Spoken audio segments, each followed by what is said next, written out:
నమస్తే, welcome to #you దేనిమి Rajesh. దేశవ్యాప్తంగా మోదీ మూడవసారి ప్రధాని అయిన తర్వాత పెద్ద ఎత్తున మోడీ పైన, మోదీ చరిష్మా పైన ఇవాళ చర్చ జరుగుతుంది. సో ఇట్లాంటి సందర్భాల్లో జాతీయ రాజకీయాలు నిశ్చితంగా పరిశీలిస్తున్నటువంటి అనేక మంది స్వతంత్ర జర్నలిస్టులు, సీనియర్ జర్నలిస్టులు కూడా ఇవాళ తమదైనటువంటి విశ్లేషణలు చేస్తున్నటువంటి నేపథ్యంలో తాజాగా మోదీ శకానికి అంకం కాబోతోంది అనే ఒక వ్యాసం ఏదైతే రాజీవ్ సర్దేశాయ్ రాశారో అది ఇవాళ పెద్ద ఎత్తున దేశ రాజకీయాలు చర్చనీయాంశంగా మారుతుంది. అంటే ఇవాళ మోదీ చరిష్మాకు ఎండ్ కార్డ్ పడబోతోందా అనే ఒక చర్చ, సందేహం అందరిలో కలగక మానదు. అసలు వాస్తవానికి ఆయన వ్యాసం ఒకసారి ఎగ్జాక్ట్గా ఏం రాశారో కూడా నేను మీకు చదివి వినిపిస్తా. కానీ ఈ వీడియోని చివరి వరకు చూసే ప్రయత్నం మీరు అందరూ చేయండి. ఎందుకంటే చాలా ఇన్డెప్త్ అనాలిసిస్ మోదీ పైన, మోదీ చరిష్మా మీద ఆయన సుదీర్ఘంగా 2014 నుంచి కూడా చేసుకుంటూ వచ్చినటువంటి పరిస్థితి. కానీ వాస్తవానికి ఆయన చేసినటువంటి వ్యాసంలో ఏం మెన్షన్ చేశారంటే పాయింట్స్ అన్నీ కూడా భారతదేశ ఎన్నికల రాజకీయాలు కూడా చాలా అవసరమైనటువంటి ఒక విరామ దశలోకి ప్రవేశించాయి. నిరంతర రాజకీయ విన్యాసాలు హిమాలయోన్నత శిఖరాలపైన, అట్లాగే హిందూ మహాసముద్ర అగాధాలలో నుంచి ప్రతిధ్వనించినటువంటి గారడీ మాటలతో ఊగిపోయినటువంటి భారతీయ సమాజానికి అటువంటి విశ్రాంతి లభించింది.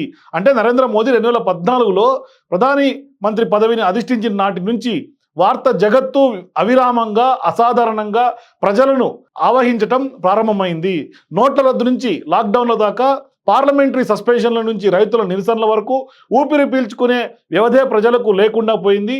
ఎట్టకేలకు ఓటర్ మహారాజు పాస్ బటన్ నొక్కాడు. ఇది పూర్ణ విరామం కాదు, తాత్కాలిక విరామం మాత్రమే అంటూ కూడా ఆయన చెప్తూ ఉన్నారు. ఈ కారణంగానే 2024 సార్వత్రిక ఎన్నికలలో ప్రజా తీర్పు అనుచితంగా అర్థం చేసుకోవడం పెద్ద పొరపాటు అవుతుంది. ప్రధాని నరేంద్ర మోదీ ఇప్పటికీ తిరుగులేని నిరాక్షేపణీయ నాయకుడు అని కూడా నరేంద్ర మోదీ అభిమానులు నొక్కి చెబుతున్నారు. గత 3 దశాబ్దాలలో ఏ సార్వత్రిక ఎన్నికల్లోనైనా కాంగ్రెస్ లభించినటువంటి సీట్ల కంటే ఈసారి బీజేపీకి దక్కినటువంటి 240 చోట్ల చాలా అధికమని వారు గంభీరంగా ఉద్ఘాటిస్తున్నారు. సరే, నరేంద్ర మోదీ వ్యతిరేకులు ఇది అధికారంలో ఉన్నటువంటి ప్రభుత్వానికి, దాని అధినేతకు వ్యతిరేకంగా వచ్చినటువంటి ప్రజా తీర్పు అని కూడా ఘంటాపథంగా ఘోషిస్తున్నారు. మరి 400కు పైగా సీట్లు గెలుచుకుంటామని పదే ప్రకటించినటువంటి పార్టీ అంతిమంగా కనీస మెజారిటీ అంటే 272 సీట్లను కూడా అయినా పొందలేకపోవడాన్ని వారు అపహరిస్తున్నారు. సత్యం ఏమిటి? ఇది సహజంగా ఈ రెండు వాదనల మధ్య కొంత తేడా ఉన్నటువంటి పరిస్థితి. భారతీయ జనతా పార్టీ రాజకీయ అశ్వమేధయాగం చేస్తోంది. అధికార పీఠాలను కైవసం చేసుకుంటూ ఒక రాష్ట్రం నుంచి మరో రాష్ట్రానికి జయప్రదంగా పురోగమించడమే ఈ రాజకీయ యజ్ఞం. సందేహం లేదు, ఇప్పుడు ఖచ్చితంగా సార్వత్రిక ఎన్నికల ఫలితాల్లో అది నిలిచిపోయింది. సగటు పౌరులు అసామాన్య ఓటర్లుగా ప్రభవించిన పర్యవసానం ఇది. 3 అతిపెద్ద రాష్ట్రాలు అంటే ఉత్తరప్రదేశ్, మహారాష్ట్ర, పశ్చిమ బెంగాల్లో భారతీయ జనతా పార్టీ ఓట్లు, సీట్లు సాధనలో ద్వితీయ స్థానానికి ఇవాళ జారిపోయింది. ఎక్కడ తప్పటడుగు వేశామన్న కొంత విచికిత్స, అట్లాగే ఆరోపణ ప్రత్యారోపణల మధ్య ఒక వాస్తవం రాజకీయాలకు, సామాన్య ప్రజలకు అర్థమవుతుంది. అత్యంత శక్తివంతమైన పార్టీ ఎన్నికల చాణక్యాల ఇంకెంత మాత్రం అజేయమైనవి, కార్యసాధకమైనవి కాదు. సో ప్రధాని నరేంద్ర మోదీ తేజం సైతం మసకబారింది.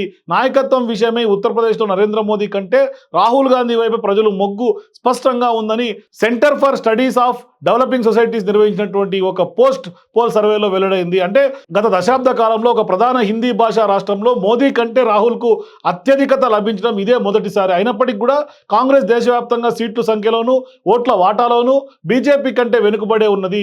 బీజేపీ కాంగ్రెస్ మధ్య ప్రత్యక్ష పోటీల్లో కాంగ్రెస్ బీజేపీల మధ్య సీట్ల వ్యత్యాసం 5 సంవత్సరాల క్రితం వల్లే భారీగా లేనప్పటికీ ఆ తేడా ఇవాళ బీజేపీకి అనుకూలంగా ఉన్నది. అంటే ఇటీవల సార్వత్రిక ఎన్నికల్లో పరోక్ష పోటీ జరిగినటువంటి నియోజకవర్గాల్లో బీజేపీకి 157 దక్కగా కాంగ్రెస్కి కేవలం 51 స్థానాలు మాత్రమే విజయం సాధించింది. కాంగ్రెస్ నిజంగా అత్యధికత సాధించినటువంటి రాష్ట్రం కేరళ ఒక్కటే. అయితే ఆ రాష్ట్రంలో కూడా కాంగ్రెస్ ప్రధాన ప్రత్యర్థి కొంత వామపక్షమే, కానీ బీజేపీ కాకపోవడం కొంత కొసమెరుపు. సో కాంగ్రెస్ అధికారంలో ఉన్న కర్ణాటక, తెలంగాణ, హిమాచల్ ప్రదేశ్లో కొంత సీట్లు, ఓట్లు సాధనలో కాంగ్రెస్ కొంత ముందంజ వేయలేకపోయింది.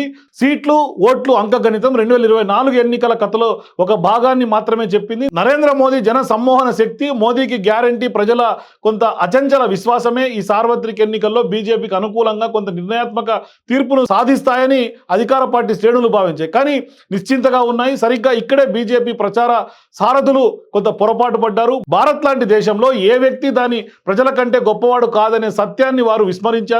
బీజేపీ అభ్యర్థులలో 100 మందికి పైగా ఇతర పార్టీల నుంచి దిగుమతి అయిన వారే ఇవాళ అభ్యర్థులుగా ఉన్నారు. 132 మంది సిట్టింగ్ ఎంపీలకు మళ్ళీ టికెట్ ఇవ్వడానికి కూడా పార్టీ అధిష్టానం నిరాకరించింది. ఈ చర్యలు సూచిస్తున్నది ఏమిటి అంటే, ఒకే నాయకుడు ఒకే దేశం చుట్టూ కొంత పరిభ్రమించినటువంటి రాజకీయ వ్యూహంపై కొంత మితిమీరినటువంటి విశ్వాసాన్ని ఉంచడమే కాదు, మరోవైపు తార్కాణంగా మోదీని చూసే ప్రజలు తమ ఓటు వేస్తారని బీజేపీ నాయకత్వం పూర్తిగా విశ్వసించింది. అయితే మోదీ మినహా ఇతర అభ్యర్థులందరూ కూడా రాజకీయ వామనమూర్తులేనని, పార్టీ విజయానికి వారు చేసే దోహదం ఉపేక్షణీయమని కూడా వారు భావించారు. అయితే మోదీ కేంద్రిత రాజకీయ వ్యవస్థ ఇప్పుడు నిస్సత్తులో పడిపోయింది. బీజేపీ బ్యాంకర్ రాష్ట్రాలుగా ఉన్నటువంటి గుజరాత్, మధ్యప్రదేశ్ మినహా దేశంలో ఉన్నటువంటి వివిధ ప్రాంతాల ఓటర్లు మోదీ మహోన్నత వ్యక్తిత్వం ప్రభావానికి లోను కావడానికి నిరాకరించారు. తమకు సహాయకారులుగా ఉండే నాయకులను ఎన్నుకోవడానికి వారు ప్రాధాన్యత ఇచ్చారు. 3 కీలక నియోజకవర్గాల ఫలితాలే ఎందుకు నిదర్శనం. అవి వారణాసి, ఫైజాబాద్, అట్లాగే బన్స్వారా. వారణాసి ప్రధాని నరేంద్ర మోదీ నియోజకవర్గం. ఈసారి మోదీ రికార్డు స్థాయి మెజార్టీలో గెలుచుకున్నారని ఊదరగొట్టారు. అయితే మోదీకి అంతిమంగా లభించినటువంటి మెజారిటీ గత ఎన్నికలతో కంటే 3.2 lakhs మేరకు తక్కువగా ఉంది. అయోధ్య ఉన్నటువంటి నియోజకవర్గం ఫైజాబాద్. గత జనవరిలో రామ మందిరం ప్రారంభోత్సవాన్ని కొంత ఆ కాలం చరిత్రపైన హిందుత్వ శాశ్వత సంతకంగా ప్రపంచానికి చాటారు. చివరికి అక్కడ జరిగింది ఏమిటి, కొత్త రాజకీయాల్లోకి వచ్చినటువంటి ఒక దళిత నాయకుడు వరుసగా 2 సార్లు లోక్సభకు ఎన్నికైనటువంటి ఒక రాజకీయ ఘన పార్టీని ఓడించారు. మరి రాజస్థాన్లో ఉన్నటువంటి బన్స్వారాలో కూడా ప్రధాని నరేంద్ర మోదీ ఉద్దేశపూర్వకంగా మతతత్వ భావోద్వేగాలు ఊపిరిలూదారు. మరి ముస్లింలకు ఇచ్చేందుకు కాంగ్రెస్ వారు హిందూ స్త్రీల మంగళసూత్రాలను సైతం లాక్కుంటారని మోదీ భయపెట్టారు. అయితే ఈ నియోజకవర్గంలో భారత్ ఆదివాసీ పార్టీకి చెందినటువంటి ఒక యువ గిరిజన నాయకుడు కొంత విజయ పతాకాన్ని ఎగురవేశాడు. సో ఇక నరేంద్ర మోదీ రాచరిక తరహా నిరంకుశత్వానికి ఓటర్లు తీవ్రమైనటువంటి విఘాతం కలిగించారు.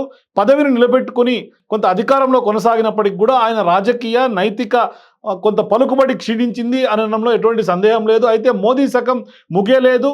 అలసినటువంటి విసిగి వేశారన్న ఓటర్ మహాశయుడు బలవంతంగా దానికి విరామం కల్పించారు. సో ఇక కేంద్రంలో ప్రస్తుతం అధికారానికి వచ్చింది సంకీర్ణ ప్రభుత్వమే అయినా ఇది వరకు సంకీర్ణ ప్రభుత్వాలే వల్లే కాకుండా ఈ సర్కార్ కొంత సారథ్య సాధనంలో ఒక శక్తివంతమైనటువంటి పార్టీ ఉంది. ఇటీవలే సార్వత్రిక ఎన్నికల్లో బీజేపీ 63 సీట్లను కోల్పోయినప్పటికీ వాస్తవంగా గతంలో కంటే కూడా 69 లక్షల ఓటర్లను అధికంగా గెలుచుకుంది. మరి నిర్ణయాలను ఏకపక్షంగా తీసుకుని తీరుతెన్నుల స్థానంలో నుంచి మరింతగా సర్దుకొని పోయే రీతిలో పాలనా బాధ్యతలు నిర్వహించే పద్ధతిలోకి అమలులోకి రావచ్చు. సో ఈ మార్పు ఎంతకాలం అనేది మాత్రం కొంత చర్చించదగినటువంటి అంశంగా ఆయన చెప్పుకుంటూ వచ్చారు. మరోవైపు తర్వాత ఏం జరగబోతుంది, ఇది బీజేపీ విపక్షాల చేతుల్లో లేదు. సంకీర్ణ ప్రభుత్వం భాగస్వామ్య పక్షాల్లో చాలా వాటికి కొంత పరిమిత ప్రత్యామ్నాయాలు మాత్రమే ఉన్నాయి కనుక అది అధికార కూటమిలో తప్పక కొనసాగాల్సినటువంటి పరిస్థితి ఉంటుంది. ప్రజా తీర్పు పట్ల అపరిమితంగా కొంత ఆనందపడుతున్నటువంటి ప్రతిపక్షాలే తదుపరి నిర్ణయాత్మక అంకానికి తెరలేపాలి. 10 సంవత్సరాలుగా మోదీ సర్కార్ చేతిలో ఉన్నటువంటి అవి చావ దెబ్బలు తింటూ వస్తున్నాయి ప్రతిపక్షాలు. వివిధ పార్టీలు చీలిపోయాయి. పలు పార్టీలు కొంత నాయకుల్ని దర్యాప్తు సంస్థలు పదే వెంటాడుతున్నాయి. వారిలో కొంతమందిని జైలుకు కూడా పంపించారు. పార్లమెంటుకు కేవలం ఒక నోటీస్ బోర్డుగా కొంత కుదించేశారు. ఎన్నో అవాంతరాలు, అనేక వ్యవస్థలను కూడా అధిగమించి వాళ్ళ ప్రతిపక్షాలు ఎట్టకేలకు ప్రజల మద్దతును కూడగట్టుకుంటున్నాయి. సో ఇట్లాంటి సందర్భాల్లో పార్లమెంట్లో సంఖ్యాబలాన్ని పెంచుకున్నాయి ప్రతిపక్షాలన్నీ కూడా. సో ఇక జాతీయ భద్రత, ప్రజా శ్రేయస్సుకు సంబంధించినటువంటి విషయాల్లో తమ వాణిని నిర్ణాయకంగా వినిపించడం, సామర్థ్యాన్ని పెంచుకున్నాయి. మరోవైపు పెద్ద ఎత్తున ఓటర్ల వినమ్రతతో పాలన చేసే ప్రధానమంత్రిని మాత్రమే కోరుకోలేదు, ఒక పటిష్ట ప్రతిపక్షం కోసం కూడా వారు ఆరాటపడ్డారు. ప్రజల సమస్యల పరిష్కారానికి మరింత శ్రద్ధాశక్తులై సమన్వయంతో కొంత నిర్మాణాత్మకంగా కృషి చేసే ప్రతిపక్షం పార్లమెంట్లో ఉండాలని వారందరూ సంకల్పించారు. సో ఇవాళ సార్వత్రిక ఎన్నికల్లో ఓటింగ్ తీరుతెన్నులు ఆ సంకల్పానికి అద్దం పట్టలేదా అంటూ కూడా ఆయన చెప్పుకుంటూ వచ్చారు. మరి మోదీ శకానికి ఖచ్చితంగా విరామ దశ ఎంతకాలం కొనసాగుతున్న విషయంపై అయితే స్పష్టం లేదు. తదుపరి విడత అసెంబ్లీ ఎన్నికల ఫలితాలపై అది ఆధారపడి ఉంటుంది. అయితే భారతీయ ఓటర్లు ఇప్పుడు ఘర్షణ కంటే ఏకాభిప్రాయాన్ని, అహంకారపూరిత వ్యవహార శైలిని కంటే మనసా వాచా కర్మన కొంత మర్యాదపూర్వక ప్రవర్తన రీతిని, ఏకరూపిత కంటే వైవిధ్యాన్ని గట్టిగా కోరుకుంటున్నారు. అతడి అభిలాష ఎన్నికల ఫలితాలపై ప్రతిబింబించింది. ఈ అసాధారణ ప్రజా తీర్పును గౌరవించి దానికి అనుగుణంగా వ్యవహరించే వివేకాన్ని, పాలక ప్రతిపక్షాలను కొంత విధిగా అలవర్చుకోవాలి. వాటికి అటువంటి విఘ్నత కొరవడినటువంటి పక్షంలో ఇప్పటికే సహనం కోల్పోయినటువంటి ఓటరు మళ్ళీ తన అభిప్రాయాన్ని కొంత నిర్మోహమాటంగా వ్యక్తం చేస్తారు. సో మొత్తం మీద అయితే మాత్రం రాజీవ్ సర్దేశాయ్ రాసినటువంటి ఈ వ్యాసం పెద్ద ఎత్తున సంచలనం రేపుతోంది.